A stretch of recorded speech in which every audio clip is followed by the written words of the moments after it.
Selamat pagi saudaraku semua dimanapun Anda berada. Salam sehat selalu. Saya Fiorenza dari kelas 91. Kita akan mendengarkan bacaan kitab suci dari Injil Lukas bab 9 ayat 46-50. Mari kita siapkan hati dan pikiran kita untuk mendengarkan firman Tuhan. Sekali peristiwa timbullah pertengkaran di antara para murid Yesus tentang siapakah yang terbesar di antara mereka. Tetapi Yesus mengetahui pikiran mereka. Karena itu, ia mengambil seorang anak kecil dan menempatkannya di sampingnya.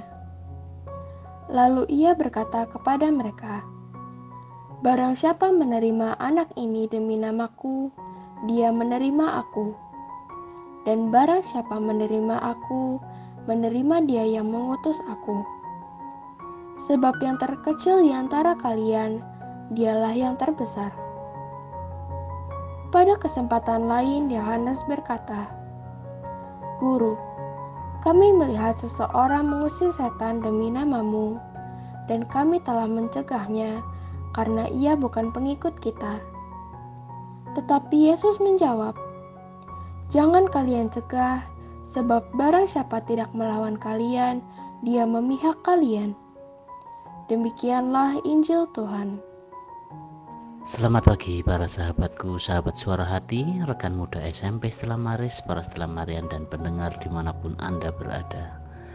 Dalam bacaan pertama hari ini kita diingatkan melalui kitab Ayub 1 6-22. Kita dapat belajar bagaimana cara menjalani kehidupan iman kita. Sebagai contoh, Ayub orang yang takut akan Tuhan, namun kehidupannya justru dilanda berbagai kesusahan dan duka cita. Kehidupan iman kita pun pasti mengalami pasang surut. Kadang-kadang disinari oleh mentari yang cerah, namun kadang-kadang juga dinaungi awan hitam. Kadang-kadang kita mungkin merasa bahwa Tuhan mengambil berkat yang sudah diberikannya kepada kita. Namun percayalah, rencana Tuhan yang lebih indah justru telah disediakan bagi kita yang senantiasa menantikan waktunya. Apapun yang terjadi dalam hidup, kasih-Nya tidak pernah meninggalkan kita. Para sahabatku, sahabat suara hati, rekan muda dan para pendengar dimanapun Anda berada. Dalam bacaan Injil hari ini dikisahkan bahwa para murid bertengkar tentang siapa yang terbesar di antara mereka. Hal ini semakin jelas bahwa apa yang mereka lakukan itu semata-mata demi kedudukan dan kekuasaan keduniawian saja. Hal ini yang dialami orang-orang kebanyakan dewasa ini, di mana setiap pelayanan yang dilakukan membutuhkan pengakuan dari orang lain. Membaca kitab suci adalah perkara yang lebih mudah dibandingkan dengan mendengarkan suara Tuhan. Mendengarkan suara Tuhan menjadi tuntunan utama seorang Kristiani dalam hidupnya. Bagaimana mungkin seorang yang tidak mau mendengarkan sesama bisa mendengarkan suara Tuhan? Sikap hati seperti seorang anak kecil lebih diperlukan untuk mendengarkan suara Tuhan. Para sahabatku, sahabat suara hati, rekan muda dan para pendengar dimanapun Anda berada. Dalam kehidupan ini, ketika kita hidup bersama dengan orang lain, mungkin seringkali kita bertengkar. Kadang karena hal-hal sepele kita bisa bertengkar. Ada pula kita bertengkar karena hal-hal yang besar.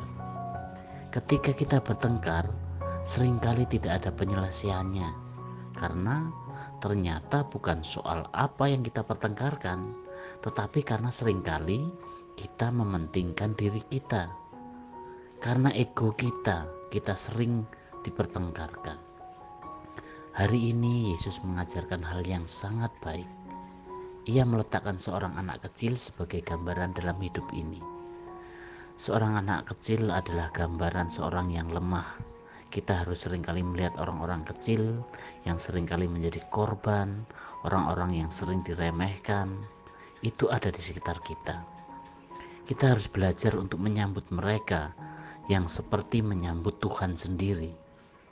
Ketika kita berusaha meninggikan diri, kita harus selalu ingat bahwa Tuhan hadir di dalam mereka yang dianggap kecil dan lemah itu. Para sahabatku, sahabat Suara Hati, rekan muda dan para pendengar dimanapun Anda berada, Tuhan mengajarkan yang terkecil di antara kamu sekalian, dialah yang terbesar. Dalam hidup bersama kita belajar menjadi yang terkecil, yang terendah, dengan maksud kita mengurangi kepentingan diri kita masing-masing.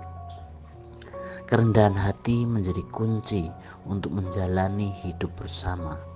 Ketika rendah hati, kita tidak pernah memaksakan diri kita untuk didengarkan, walaupun itu benar.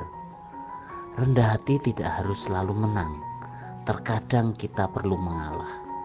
Dengan rendah hati, kita akan membangun hidup bersama dengan baik. Tidak ada yang merasa lebih dari yang lain. Kita belajar melihat Tuhan di antara sesama dan belajar untuk rendah hati di tengah sesama. Dalam hidup ini, seorang yang rendah hati bukan tergantung dari tinggi atau rendahnya kedudukan seseorang. Bagi Yesus dan para muridnya, yang terbesar adalah justru yang berani melayani.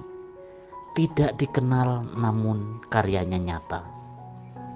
Tidak mempunyai kedudukan tetapi tulus tindakannya. Tidak mempunyai jabatan tetapi rela berkorban. Demikianlah permenungan kita hari ini. Salam hangat dari Suara Hati. Salam sehat selalu. Tuhan memberkati. Amin.